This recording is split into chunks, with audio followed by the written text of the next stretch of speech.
Hi brother, మీ పేరు? నా పేరు మైపాల్ బ్రో.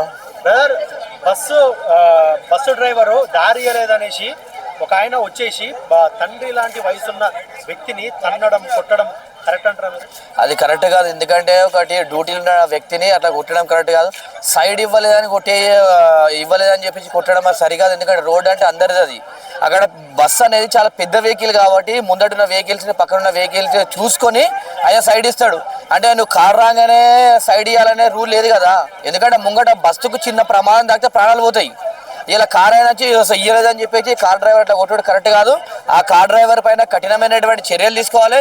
ఎందుకంటే ఇలాంటి గవర్నమెంట్ ఎంప్లాయీల పైన, ఇలాంటి ప్రభుత్వ బస్సులు నడిపే వాళ్ళ పైన ఇలా దాడి చేస్తే గిట్ట ఒకరిని గిట్ట వదిలిపెడితే ఇంకోళ్ళు కూడా దాన్ని చూసి నేర్చుకుంటారు కాబట్టి కంపల్సరీ ఆ కార్ డ్రైవర్ని కఠినంగా శిక్షించి వాళ్ళని జైల్లో పెట్టాలని చెప్పేసి నేను తెలియజేస్తున్నాను. తండ్రి వయసున్న వ్యక్తిని అలా చేయడం అనేది చూసే వాళ్ళకి కూడా చాలా బాధ అనిపిస్తుంది.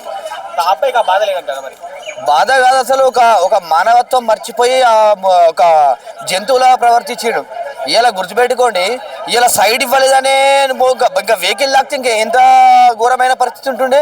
అంటే సైడ్ ఇవ్వనందుకు అట్లా దక్కిండు కాబట్టి అంటే ఎవరైనా కూడా గవర్నమెంట్కు భయపడి లోబడి ఉండే విధంగా గవర్నమెంట్ కూడా చర్యలు తీసుకోవాలి. ఎందుకంటే ఒక తండ్రి వయసు ఉన్నటువంటి వ్యక్తిని తన్నడం, మరి క్యాబిన్ ఎక్కి మరి అంటుంటే ఎంత ధైర్యం.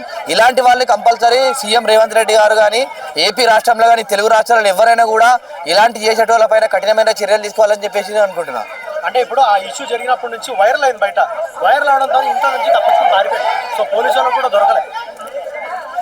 ఈ రోజు టెక్నాలజీ మారిపోయిందండి. పొక్కలు ఉన్న వాటికి వస్తారు, అడవిలో ఉన్న వాటికి వస్తారు, భూమి లోపల ఉన్న వాటికి వచ్చే టెక్నాలజీ వచ్చింది కాబట్టి కంపల్సరీ నిందితుడిని పట్టుకుంటారు. పట్టిన తర్వాత ఏదైనా కఠినమైనటువంటి చర్యలు తీసుకోవాలని చెప్పి తెలియజేస్తున్నారు. ఎందుకంటే వాళ్ళకు ఎటువంటి శిక్ష చేస్తే మీరు కరెక్ట్ అంటారు? అసలు 100% వీళ్ళకి ఒక 3 సంవత్సరాలు జైలు వేయాలి. కంపల్సరీ జైలు శిక్ష అయితే ఇంకొకసారి చేయడానికి భయపడతారు. ఎందుకంటే ఇప్పుడు చూసుకుంటే గిట్ట మనం ఆర్టీసీ ఎండీ కూడా మన తెలంగాణ ప్రాంతంలో చూసుకుంటే గిట్ట ఇలా పోలీస్ యంత్రాంగం సంబంధించిన వాళ్ళే ఉన్నారు. వాళ్ళకి తెలిసి ఏ విధంగా శిక్షించారు. నాగిరెడ్డి సార్ నాడు ఇప్పుడు ఆర్టీసీ ఎండీ, ఆయనకు తెలిసి ఇలాంటి వాళ్ళకి కఠినమైన శిక్ష చేసి వీళ్ళకు ఇంకొకసారి ఎవరైనా కూడా ఇలాంటి పెద్ద వయసు ఉన్న వాళ్ళ కానీ సైడ్ ఇవ్వకుండా ఇష్టానుసారం ఆరని కొట్టి నాకు సైడ్ ఇవ్వలేదని చెప్పేటోళ్ళకు ఖచ్చితంగా గవర్నమెంట్ ఒక 3 సంవత్సరాలు జైలు శిక్ష చేసి వాళ్ళకు 1,00,000 రూపాయలు ఫైన్ వేయాలని చెప్పి డిమాండ్ చేస్తున్నాం.